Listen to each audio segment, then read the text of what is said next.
La colonisation de la Guyane, c'est le nom d'un livre publié tout récemment en 2 tomes aux éditions Hermann. La colonisation en Guyane, une longue période complexe, encore trop méconnue et qui mérite qu'on s'y arrête un petit peu ce matin. Pour en parler, nous recevons l'un des auteurs, car il y en a plusieurs, de ce livre, l'archéologue à l'INRAP, Maarten van den Bel. Bonjour. Bonjour. Merci beaucoup d'avoir accepté notre invitation pour parler donc de ce livre, La colonisation de la Guyane. Votre livre a des dates d'études qui sont bien précises. Ça va de 1626 à 1696. Pourquoi est-ce que vous avez choisi cette époque en particulier ? Mais c'est des dates qui regroupent principalement le XVIIe siècle. On a déjà publié un livre en 2014 qui comprend donc la première partie, c'est-à-dire le XVIe siècle jusqu'à 1626 à peu près. D'accord. Et donc ça c'était un livre qui concernait donc la rencontre entre les Amérindiens et les Européens. On voudrait savoir un peu plus. On a ramassé une vingtaine de documents. On a discuté ces documents dans le livre. Et ça donnait envie de connaître la suite, en fait, parce qu'on trouve que ce XVIIe siècle, la rencontre avec les Amérindiens et les Européens, mérite un peu plus d'attention. Et donc, c'était un des éléments phares pour nous de continuer ce travail, oui, qui est donc s'achevé il y a quelques semaines, on va dire. Et après, vous allez continuer ? Vous allez poursuivre vos études après 1696 ? On espère de continuer, bien évidemment, parce que le but, c'était de voir comment s'est passée ces relations entre les Européens et les Amérindiens. Et donc, à la fin du XVIIe siècle, on voit que les Amérindiens, ils ont perdu le pied sur l'île de Cayenne et ils se retrouvent sur le littoral, la bande littorale de la Guyane. Et ils font là, à partir de ce moment-là, l'objet des missions des jésuites. Mmh. Donc, avec ça, on va commencer une autre étape dans leurs histoires. Et donc, pour cela, il faut à nouveau aller dans les archives et commencer les études. Ouais. Il y a quoi de différent, on va dire, entre cette période qui vous a intéressé, donc finalement le XVIIe siècle, avec la première dont vous venez de nous parler, à savoir le XVIe ? On voit qu'au XVIe siècle, que les Amérindiens qui vivent en Guyane, ils sont toujours maîtres de leur territoire. Mmh. Et ça va donc le XVIIe siècle dans ce cas-là, et c'est un siècle charnier pour les peuples amérindiens, parce qu'ils commencent à perdre leur terrain, leur territoire, qui va plus être leur territoire. Bien évidemment, ça va toujours rester leur territoire, on va dire. Mais c'est colonisé, c'est occupé par d'autres gens, et donc tout ça se passe au XVIIe siècle, et c'est pour ça c'est un siècle qui est clé pour les Amérindiens de la Guyane. Et on voit aussi ce siècle est important aussi parce qu'il y a un autre drame qui se passe. C'est pas uniquement les Amérindiens qui perdent leur territoire, qui est évident. Mmh. Il y a aussi l'arrivée des premiers esclaves africains en Guyane. On reviendra d'ailleurs justement précisément sur ce point parce que ça mérite évidemment qu'on s'y arrête un petit peu plus longuement. Qu'est-ce qui va faire finalement que les choses vont changer à partir de 1626 ? Vous nous avez expliqué que les Amérindiens vont progressivement perdre en fait le pouvoir qu'ils pouvaient avoir ou le contrôle qu'ils pouvaient avoir sur le territoire. Qu'est-ce qui va faire que les choses vont changer et que finalement l'exploitation coloniale va se mettre en place ? Oui, on voit que les Européens en général sur la côte de Guyane, les Européens, ils ont du mal à s'implanter.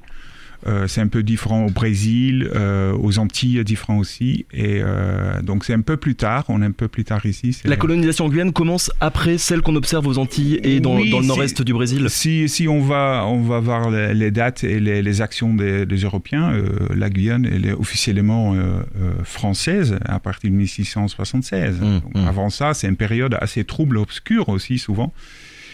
Et là-dedans, on trouve donc le rôle des Amérindiens, l'arrivée des esclaves africaines, et tout ça, ça donne un grand mélange, un grand pot qui va devenir finalement la Guyane à la fin du XVIIe siècle. Les relations au départ entre les Européens, les premiers colons qui arrivent en Guyane et les Amérindiens, comment est-ce que ça se passe ? Oui, on voit, on a un petit souci au XVIe siècle en fait, et parce que il y a très peu de sources qui parlent des Amérindiens de la Guyane, donc ça c'est très malheureux.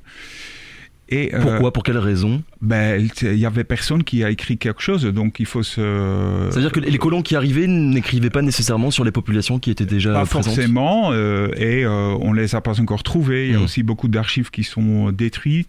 On ne trouve pas toutes les données, on n'a pas encore accès à tous les archives disponibles en ce moment. Donc, d'où tout le travail en fait de recherche que vous faites. Il faut continuer à chercher, à creuser dans les archives. Et si on n'a pas de réponse aux archives, il faut faire confiance à l'archéologie. On peut trouver donc des sites de cette époque-là, ou encore juste demander les Amérindiens par rapport à leur tradition orale, qui est aussi une source très importante pour mieux comprendre l'histoire de cette époque. Mais pour revenir à ta question, c'est cette relation entre les Amérindiens et le premier colon, au début, on voit que l'un dépend de l'autre.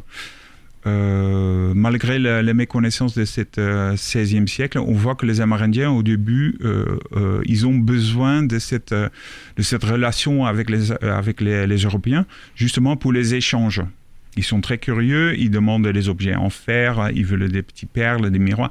De la curiosité, mais est-ce que vraiment on peut parler de besoin? Oui. C'est un vrai besoin parce que en fait, ça vient de deux côtés, parce que les Européens qui viennent ici, ils demandent donc du bois de teinture, ils demandent des hamacs, ils demandent des gommes, toutes sortes de produits qu'on peut tirer de la forêt. Et donc, il y a un échange qui se fait. Et cet échange va continuer jusqu'au milieu du XVIIe siècle. Et donc, l'un a besoin de l'autre. Au début, c'est assez équilibré, finalement. C'est équilibré. Bien sûr, il y a des querelles, il y a toujours des petits problèmes. Et ça, c'est principalement parce que il y a des gens qui s'incrustent. Et parfois, ils n'ont pas envie d'attendre que le bateau de leurs marchands européens arrive à l'heure avec des tonneaux de lard et d'autres provisions.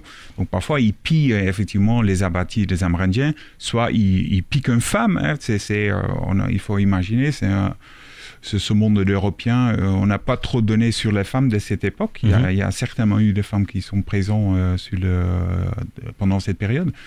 Mais c'est plutôt une affaire masculine qu'on voit pour l'instant. Et donc voilà, ce genre de choses, ça reste problématique. Hein. Les premières installations, vraiment les premières installations coloniales en Guyane, elles sont d'abord arrivées où on parle de Cayenne et Sinnamary, c'est ça? Oui, on a... primo, c'est l'Oyapock. Ouais. L'Oyapock, c'est là où ça se passe vraiment au début. C'est une embouchure qui est très reconnaissable à partir de la mer. On voit des montagnes, c'est un grand lieu de rencontre marin, en fait. Pareil pour Cayenne, très tôt aussi. Donc ça se passe là-bas. C'est plutôt les Anglais et les Hollandais qui s'installent là-bas. Et on voit que les Français, qui viennent d'ailleurs de Saint-Christophe, il y a des marchands qui sont expulsés là-bas par l'arrivée des nobles comme Bélan d'Esnambuc, qui envoient en fait, c'est pas lui qui les envoie, mais il pousse d'autres marchands qui étaient déjà installés sur l'île, sur la côte sauvage, comme c'était le nom de la Guyane à l'époque, et ils s'installent donc à Sinnamary. Pourquoi Sinnamary? Ça, pour l'instant, on a du mal à comprendre pourquoi, parce que à l'époque, c'était pas, on va dire, la rivière principale de cette période, mais c'était peut-être une rivière qui était libre d'accès, c'est-à-dire il n'y avait pas d'autres gens qui étaient européens dans ce cas-là qui étaient installés là-bas. Oui, parce que depuis tout à l'heure je parle des Européens de manière générale, mais en fait il faudrait dire les Français, les Anglais, les Hollandais. Comment est-ce que ça se passe entre toutes ces puissances qui cohabitent sur tout le plateau des Guyanes en fait? Parce que là on parle de la Guyane, mais c'est un territoire qui n'est pas exactement le même que celui qu'on connaît actuellement. Non, pas du tout. La Guyane à cette époque-là, c'est entre l'Orénoque et l'Amazone. Ça c'est en fait quand on parle des Guyanes. Donc en plus c'est que la frange atlantique, littorale, on va dire.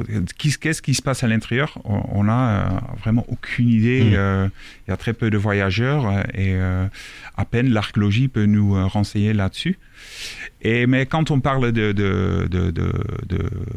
français, anglais, hollandais, ça c'est effectivement des marchands qui viennent de certains ports, soit d'Angleterre, de Londres ou de France, de La Rochelle, de Dieppe ou d'Amsterdam, des Zélandes.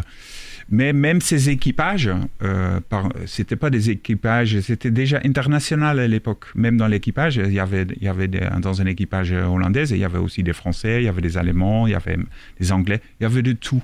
Donc même la notion de nation, il reste très... Oui, là encore, c'est plus complexe. C'est plus complexe et c'est pas en noir et blanc dans ce sens-là. Je vais citer un passage de votre livre. Pour les Européens, les échanges avec les Amérindiens qui justifiaient les voyages de commerce entrepris vers les côtes des Guyanes tout au long du XVIe siècle et dans la première moitié du XVIIe passaient au second plan par rapport aux profits que procuraient les cultures coloniales grâce au travail des esclaves. Ce qui change tout, on a commencé à en parler il y a quelques minutes, ce qui change tout finalement, c'est l'arrivée du sucre. Oui. Effectivement, donc on a vu, on a discuté, on a montré que la relation entre Amérindiens et Européens est assez stable, on va dire. Et on voit avec la première grande colonisation, c'est-à-dire quand on fait des colonies de 600, 700, 800 personnes, ça commence à commence à incruster sur ton territoire. Auparavant, c'était c'était même pas des colonies. C'était des petites communautés. C'était on appelle ça des facteurs ou des comptoirs. C'était 2-3 personnes. Oui. Et donc, on va à une échelle au-delà. Et donc là, à ce moment-là, on voit que les Amérindiens commencent à se dire « Mais qu'est-ce qui se passe ici ? Ça devient trop gros. On n'arrive plus à gérer l'affaire. » Donc en fait, c'est le nombre qui change tout. À partir du moment où il commence à y avoir un déséquilibre. Le nombre des colonies. Au début, ça va encore parce que les Amérindiens, ils ont bien compris quand il y a beaucoup d'Européens, il y a aussi beaucoup de maladies. Souvent, c'est des expéditions qui sont mal équipées. La moitié des gens crèvent sur place à cause des maladies, des températures. Il n'y a pas suffisamment de manger. Il y a des querelles, ils se tuent entre eux. Donc finalement... Oui, des colons qui meurent ici, mais aussi des Amérindiens qui meurent des maladies qui sont importées depuis l'Europe. Oui, bien évidemment.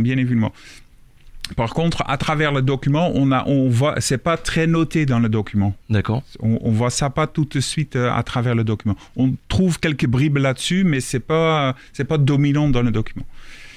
Et ensuite, on voit donc que les Amérindiens, en fait, leur tactique, c'est d'attendre que l'expédition s'éteint par soi-même, on va dire.